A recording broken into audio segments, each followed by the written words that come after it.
Olá a todos e sejam bem-vindos. Hoje, minha convidada é Sarah Wagenknecht, uma das figuras mais proeminentes da política alemã e eu diria também uma voz valiosa em toda a Europa para ajudar a entender alguns dos desafios que enfrentamos com o neoliberalismo, a globalização e também a direção da União Europeia. Todos concordam mais ou menos que os Estados europeus precisam trabalhar juntos para resolver problemas comuns. Mas ainda temos divergências em relação a como essa cooperação e integração devem ser. Então seja bem-vinda ao programa. Muito obrigada pelo convite. Estou feliz em estar aqui. Eu queria focar na União Europeia hoje porque me lembro do grande otimismo em relação à União Europeia nos anos 1990 e 2000. Mas agora vemos esses crescentes problemas econômicos, sociais e políticos. Achei que um bom ponto de partida seriam os problemas econômicos, que se vê como as causas vitais dos desafios econômicos da Europa, da rua dificuldades em reverter essa situação.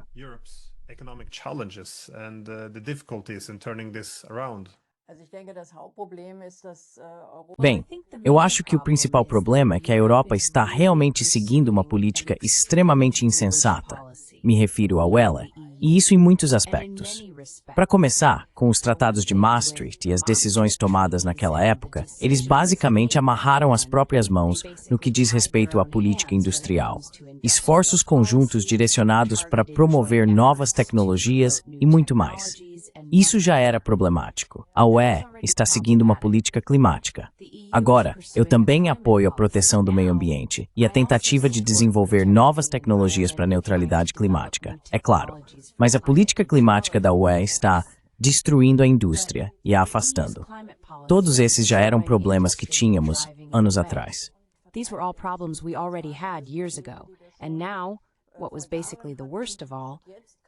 E agora, basicamente, veio o pior de tudo: as sanções econômicas contra a Rússia.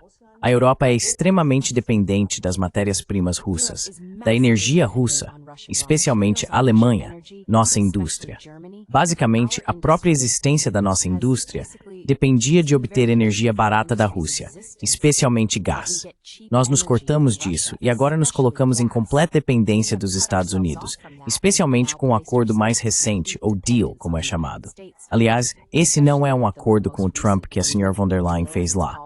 Na verdade, trata da subjugação da Europa, score.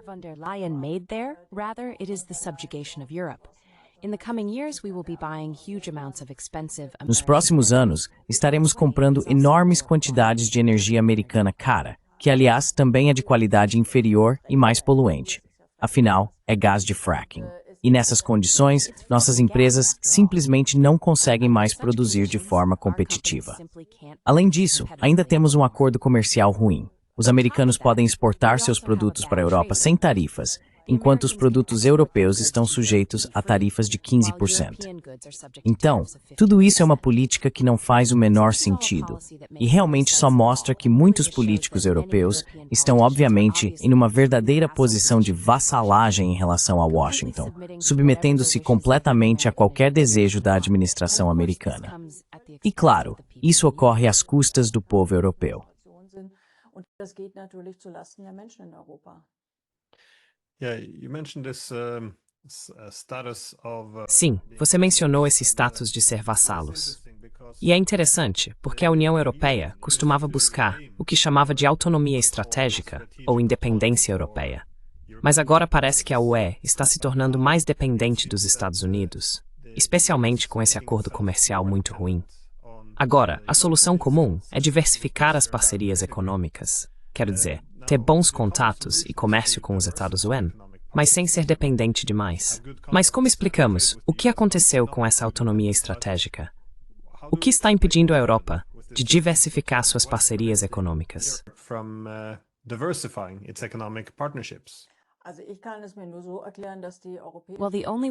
Bem, a única maneira que posso explicar isso é que os políticos europeus que estão atualmente no poder, especialmente na Europa Oriental, mas infelizmente agora também políticos da Europa Ocidental, se renderam completamente às diretrizes de Washington e, obviamente, também fazem parte de certas redes. Em muitos casos, são políticos que foram promovidos como jovens líderes globais, que estão envolvidos em outras redes e grupos de lobby. As pessoas sempre dizem que isso é apenas uma teoria da conspiração, mas é claro que os Estados Unidos fazem isso. Eles tentam influenciar políticos internacionalmente, tentam envolvê-los, porque do contrário, não há explicação. Então essa é uma política que vai completamente contra os interesses dos europeus. O que a Sra. Von der Leyen está fazendo é um desastre. E há muito poucos na Europa, poucos estadistas também, que enfrentam isso.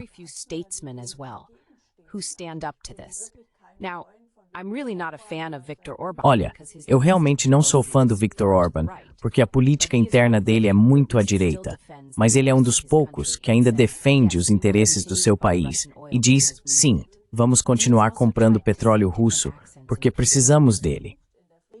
E ele também tentou estabelecer prioridades diferentes na política de paz. Mas só consigo explicar isso dizendo que há pessoas envolvidas que fazem parte de certas redes.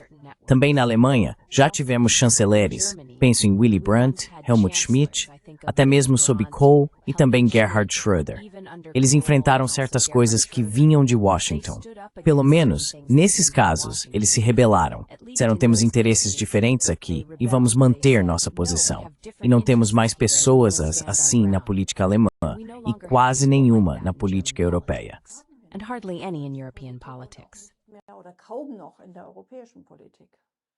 Bem, parece mesmo que os dias de Brandt e Schmidt ficaram definitivamente no passado.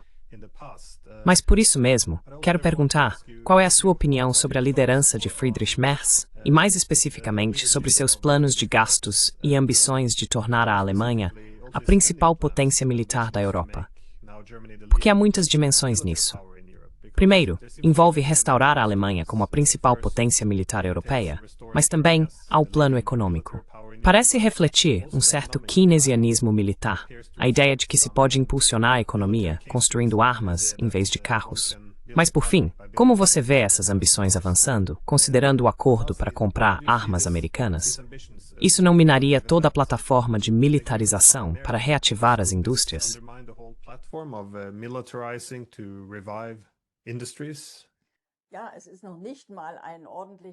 Sim, isso nem chega a ser um keynesianismo militar propriamente dito. Mas mesmo isso, como você corretamente apontou, está sendo prejudicado pelo fato de que as armas estão sendo compradas principalmente dos Estados Unidos.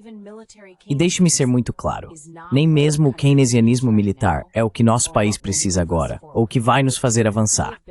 Estamos enfrentando grandes problemas na Alemanha há anos. Nossa infraestrutura está se deteriorando. Estradas, pontes, redes ferroviárias.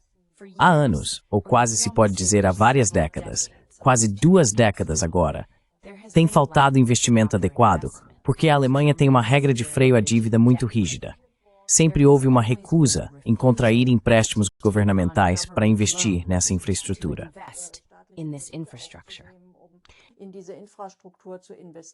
Temos um sistema educacional relativamente fraco, por isso enfrentamos muitos problemas. Temos, por exemplo, uma grave escassez de moradias, também porque recebemos um número muito grande de imigrantes nos últimos anos. A Alemanha tem um déficit de 800 mil apartamentos, então haveria muitos motivos para investir no país, inclusive por parte do governo. E contrair empréstimos para isso seria bastante razoável, pois colocaria o país em uma situação melhor. Mas isso não está sendo feito. O programa de infraestrutura também está muito focado no setor militar. E mesmo que a indústria de armamentos esteja em alta em algumas áreas, a Rheinmetall acabou de inaugurar mais uma fábrica de munições, isso não traz prosperidade.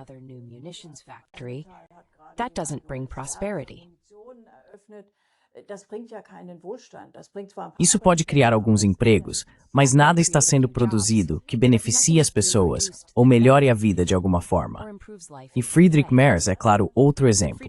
Ele passou muitos anos na BlackRock e é fortemente influenciado por essa experiência.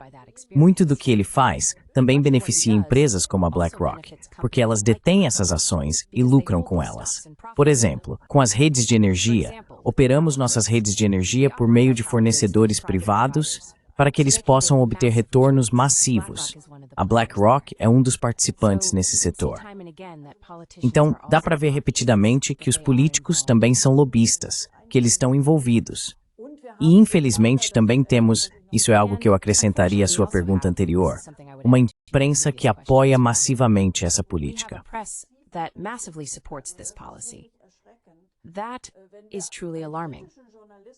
Isso é realmente alarmante.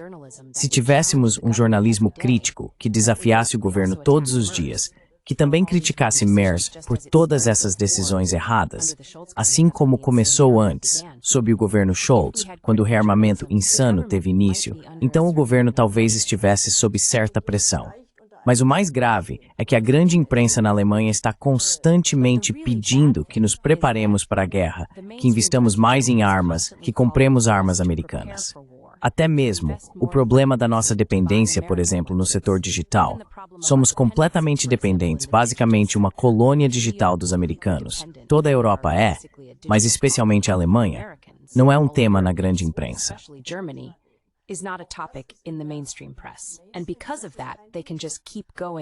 E por causa disso, eles podem simplesmente continuar sem que surja qualquer pressão. E sim, as pessoas já estão um tanto decepcionadas.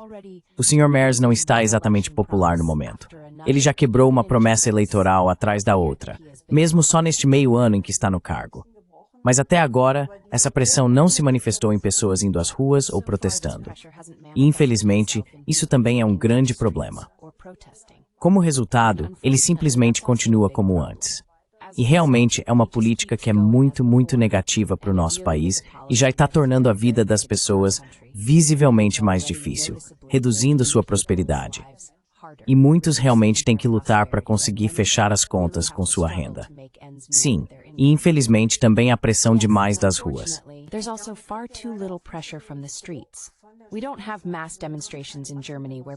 Não temos manifestações em massa na Alemanha, onde as pessoas reagem, onde cobram dos políticos e de Merz uma mudança de políticas. E por isso, estamos convocando uma grande manifestação pela paz no dia 13 de setembro, em Berlim, no portão de Brandemburgo, às 14 horas. Temos uma grande aliança de artistas se juntando a nós, e um cantor muito conhecido, realmente famoso na Alemanha, Peter Maffay, também convocou a participação. Dieter Hallervorden também estará presente. Ele é um artista de cabaré que é basicamente o mais renomado da Alemanha, junto com dois rappers, Bauza e Massive, e Gabriela Kroner-Schmaltz, ex-correspondente da ARD em Moscou. Eu também estarei lá. Então esperamos realmente conseguir realizar um grande evento para pressionar o governo a mudar suas políticas de guerra.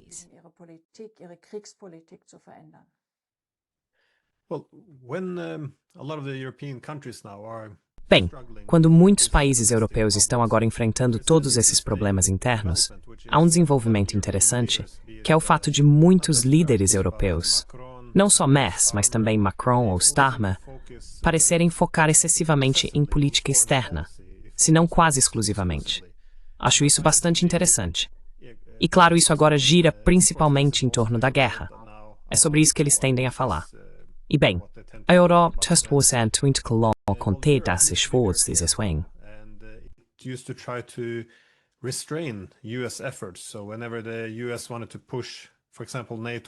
Então, sempre que os Estados Unidos queriam pressionar, por exemplo, pela expansão da OTAN, eram Merkel, Hollande e outros que tentavam segurar um pouco. Mas agora os papéis parecem ter se invertido. Ou seja, os europeus parecem estar mais dispostos agora a enfrentar a Rússia, enquanto são os americanos que parecem tentar buscar um acordo. Como chegamos a essa situação, em que os europeus nem querem sentar para conversar com os russos e só enxergam soluções militares? Novamente, isso é uma mudança enorme em um período relativamente curto. Gostaria de saber quais são as perspectivas sobre isso.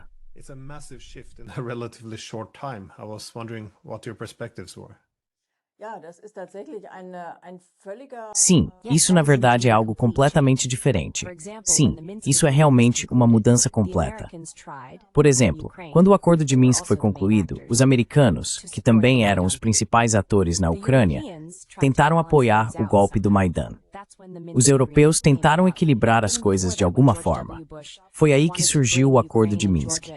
Mesmo antes disso, quando George W. Bush queria trazer a Ucrânia e a Geórgia para a OTAN, foram na verdade os europeus que disseram: cuidado, queremos evitar uma guerra. E esse é de fato o interesse fundamental. Se uma guerra com a Rússia, ou seja, entre a OTAN e a Rússia, estourasse, ela seria travada na Europa e provavelmente tornaria a Europa inabitável.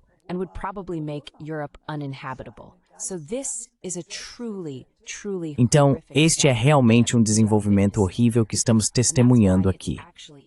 E é por isso que é, na verdade, incompreensível. Dá realmente a impressão agora de que Trump quer acabar com essa guerra. Não porque seja uma pessoa tão pacífica, mas simplesmente porque é uma guerra perdida para os Estados Unidos, que só custa muito dinheiro, e ele quer focar mais no conflito com a China. Mas seria uma bênção se essa guerra terminasse, porque é extremamente perigosa. Ela pode se expandir, pode se espalhar para a Europa. E o fato de que os europeus agora estão realmente fazendo de tudo para torpedear, atrapalhar e tornar impossível um possível acordo de paz é alarmante.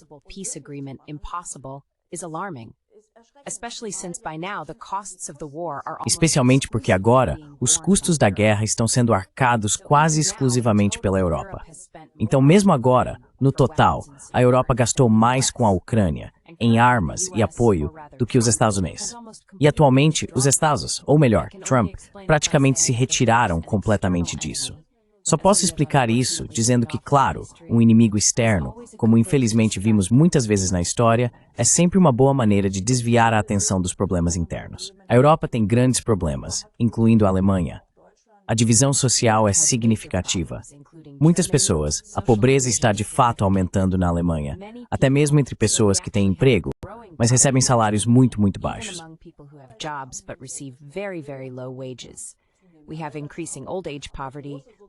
Temos um aumento da pobreza na terceira idade, grandes conflitos e contrastes sociais. Isso se deve em parte ao alto nível de imigração nos últimos anos. Também existem problemas culturais e, claro, um inimigo externo serve para desviar a atenção dessas questões. Agora é como se dissessem: todos precisamos nos unir, porque em algum momento o Putin pode nos invadir. Infelizmente, isso funciona para uma parte da população. Se você consome mídia na Alemanha, recebe essa mensagem todos os dias: estamos à beira de uma guerra com a Rússia. É sutil, mas é repetido constantemente.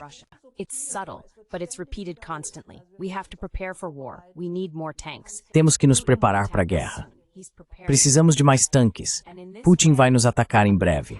Ele está se preparando para isso. E dessa forma, está sendo criada uma mentalidade, exatamente como vimos várias vezes no século XX. Quando eu era mais jovem, sempre me perguntava nas aulas de história como era possível que as pessoas fossem para a Primeira Guerra Mundial com tanto entusiasmo e para a morte. Sempre pensei: isso não pode ser verdade. Que tipo de pessoas eram aquelas? Hoje eu entendo como algo assim acontece, porque as pessoas ouvem esse tipo de coisa todos os dias, e uma figura monstruosa é construída. Assim, Putin é retratado na imprensa alemã como alguém além de qualquer racionalidade. Ele é basicamente um monstro.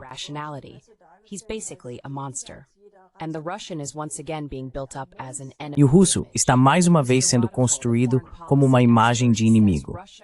O Sr. Wedeful, o especialista em política externa, diz que a Rússia continuará sendo nosso inimigo para sempre. Dada a história alemã, isso é algo que eu não teria achado possível há 5 anos, que estaríamos tendo esse tipo de debate. Mas essa é a única maneira que consigo explicar isso para mim mesmo. E é semelhante na França. Quero dizer, Macron é impopular. A França também tem grandes problemas sociais. Na França, é claro, Le Pen agora também está muito forte como um contrapeso. Isso, na verdade, também acontece parcialmente na Alemanha com o AfD. Mas isso não é, pelo menos não é o que eu desejaria, como contrapeso.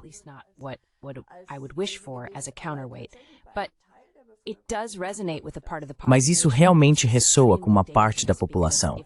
E é extremamente perigoso, porque se os alemães, ou os europeus em geral, essa chamada coalizão dos dispostos, ou na verdade a coalizão dos dispostos a ir para a guerra, como deveria ser dito, se eles realmente enviarem tropas para a Ucrânia, isso significaria guerra com a Rússia. porque a Rússia nunca aceitará isso. Não são garantias de paz que estão debatendo, são garantias de guerra. Toda a guerra na Ucrânia começou justamente para evitar a presença militar da OTAN na Ucrânia. E se os europeus ameaçarem que assim que as armas se calarem, eles vão estacionar tropas lá, então as armas não vão se calar. Essa é a lógica por trás disso. Das ist die Logik dahinter. It seems to me that the European Union could play a Parece-me que a União Europeia poderia desempenhar um papel importante na paz, simplesmente porque uma das principais reclamações da Rússia, em termos de abordar as causas profundas desta guerra, foi a falta de um papel para a Rússia. Ou seja, após a Guerra Fria, eles argumentaram que uma nova Europa foi criada sem os russos. Então, essencialmente, a nova Europa consiste em dois pilares, a OTAN e a União Europeia. E a ideia é que todos os países europeus deveriam eventualmente aderir, com exceção da Rússia. E isso é um pouco problemático, porque eles têm o maior território, a maior população, agora a maior economia, em paridade de poder de compra, e também o maior exército. Então, do ponto de vista deles, isso é algo que reviveu a lógica da Guerra Fria de política de blocos.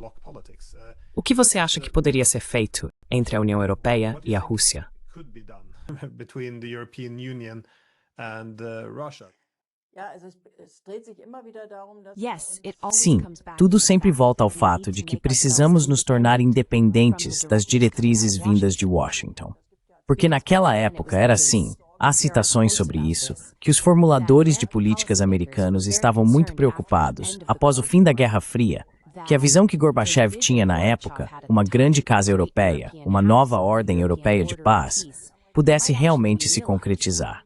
Os americanos sempre perceberam que uma conexão entre a Europa e a Rússia, ou seja, tecnologia europeia, indústria europeia, recursos russos e também aquele vasto país, seria um poder capaz de desafiar sua dominação global. Hoje, a dominação mundial americana já não existe mais, mas por razões completamente diferentes. Em muitas partes do mundo, eles já não são mais hegemônicos.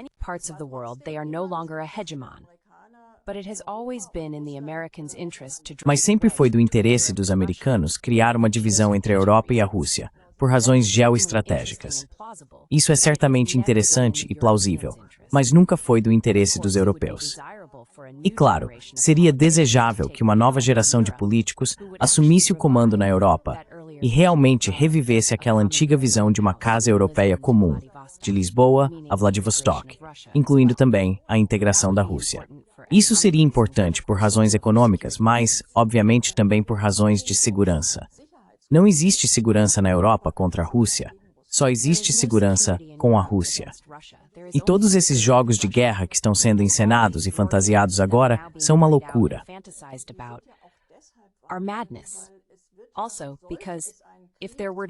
Além disso, porque se houvesse uma guerra entre países da OTAN, na Europa e a Rússia, não seria uma guerra convencional, já que a Rússia é inferior em termos convencionais.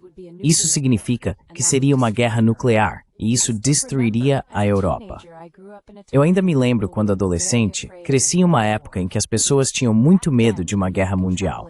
Naquela época, agências de viagem americanas faziam propaganda com o slogan "Visite a Europa enquanto ela ainda existe". Foi quando os mísseis Pershing foram implantados e o debate sobre os SS-20 estava acontecendo. Era uma situação muito perigosa e, felizmente, em parte graças ao Gorbachev na época, foi superada. E agora estamos novamente numa situação semelhante, exceto que hoje ninguém está falando sobre isso.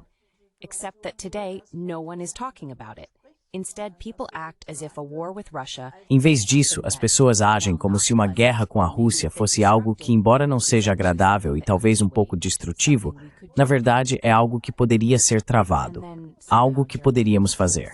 E então, de alguma forma, a Alemanha ainda existiria e a Europa ainda existiria. Isso é uma completa ilusão. Por isso, também por razões de segurança, é absolutamente essencial que haja uma política diferente em relação à Rússia. Os presidentes russos repetidamente estenderam a mão. Então, na verdade, podemos nos considerar sortudos que a Rússia, na maior parte do tempo, foi governada por presidentes bastante pró-europeus. Porque agora, é claro, a Rússia está se voltando massivamente para a Ásia. Todos os gasodutos, economicamente, tudo agora está orientado para a Ásia. is now oriented toward Asia. They have to. Eles têm que fazer isso. E claro, em algum momento, outra pessoa pode chegar ao poder. Afinal, Putin ainda é muito influenciado pela Europa. Ele fala alemão e já insinuou várias vezes que, na verdade, quer cooperar com a Europa. Essa era claramente sua estratégia antes da guerra na Ucrânia. E se em algum momento alguém chegasse ao poder na Rússia, que fosse realmente um anti-europeu muito agressivo, aí as coisas ficariam realmente perigosas. Por isso, temos de fato um interesse existencial em sair dessa corrida armamentista, dessa espiral perigosa de militarização e também desse caminho economicamente desastroso de nos separarmos da Rússia, para que possamos voltar a seguir uma política diferente.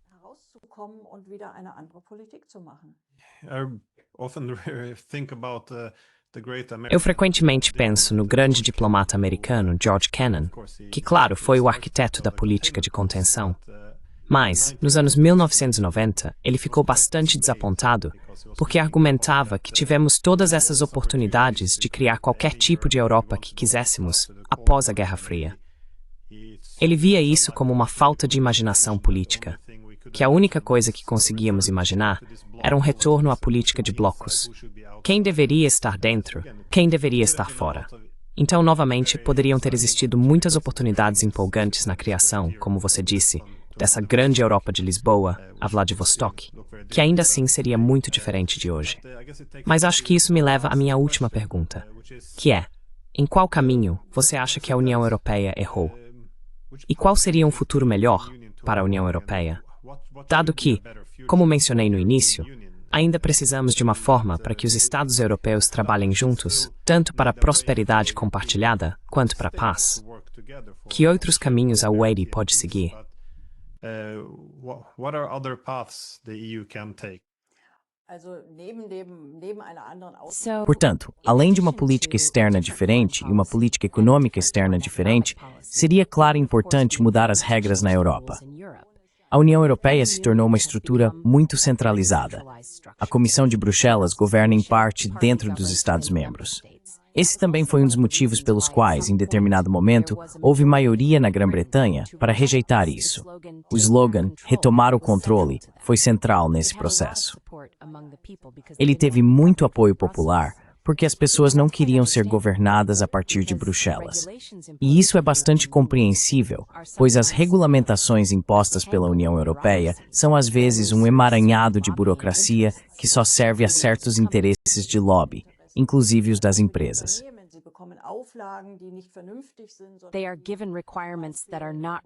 Eles recebem exigências que não são razoáveis. Por exemplo, a taxonomia verde não beneficia o meio ambiente. Ela beneficia o lobby financeiro porque eles querem vender os chamados produtos financeiros sustentáveis, entre outras coisas. Então, em algumas áreas, realmente precisamos de descentralização. Eu gostava da ideia original de uma boa cooperação, onde as decisões mais importantes ainda são tomadas pelos Estados-nação. Mas quando se trata de projetos futuros, novas tecnologias ou coisas como nossa própria infraestrutura digital ou nossa própria indústria de chips, precisamos trabalhar juntos, porque nenhum país sozinho consegue fazer isso.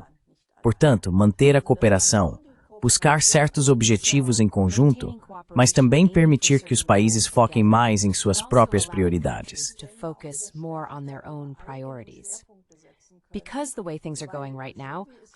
Porque do jeito que as coisas estão indo agora, vejo o panorama como relativamente negativo. Na verdade, acho que a Europa vai acabar se desintegrando por causa desses problemas. Mas simplesmente, se desintegrar, obviamente, não é uma solução. Isso significaria um retorno aos Estados-nação. Mas no mundo de hoje, eles são, claro, pequenos demais para realmente conseguirem se sustentar. Então, a descentralização, um retorno de poderes aos Estados-nação, porque só neles ainda temos algo que pode ser chamado de democracia. Eleições livres, onde partidos e políticos concorrem.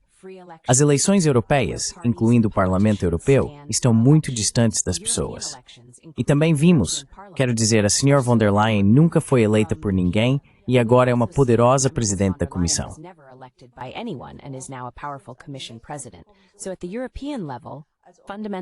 Então, no nível europeu, as coisas fundamentais de que a democracia precisa simplesmente não funcionam. Também não existe uma esfera pública no nível europeu. Eu mesmo passei 5 anos no Parlamento Europeu. Vivi isso naquela época e hoje não é diferente. É um parlamento que é muito fortemente, na verdade até mais do que os parlamentos nacionais, influenciado por lobbies empresariais. Eles vão e vêm nas comissões, influenciam as votações muito mais do que nos Estados-nação. Por isso, precisamos de uma reativação da democracia europeia por meio da descentralização. Mas é claro, não devemos simplesmente parar de cooperar. Em vez disso, devemos focar nas coisas que realmente só podemos fazer juntos, porque um único país seria pequeno demais para isso. Because a single country would be too small for that. Können, weil das einzelne Land dafür zu klein wäre. Muito obrigado por dedicar seu tempo. É um momento muito crítico para a Europa. Então, realmente, aprecio suas opiniões. Muito obrigado. So I really appreciate your insights. So thank you so much. Obrigado.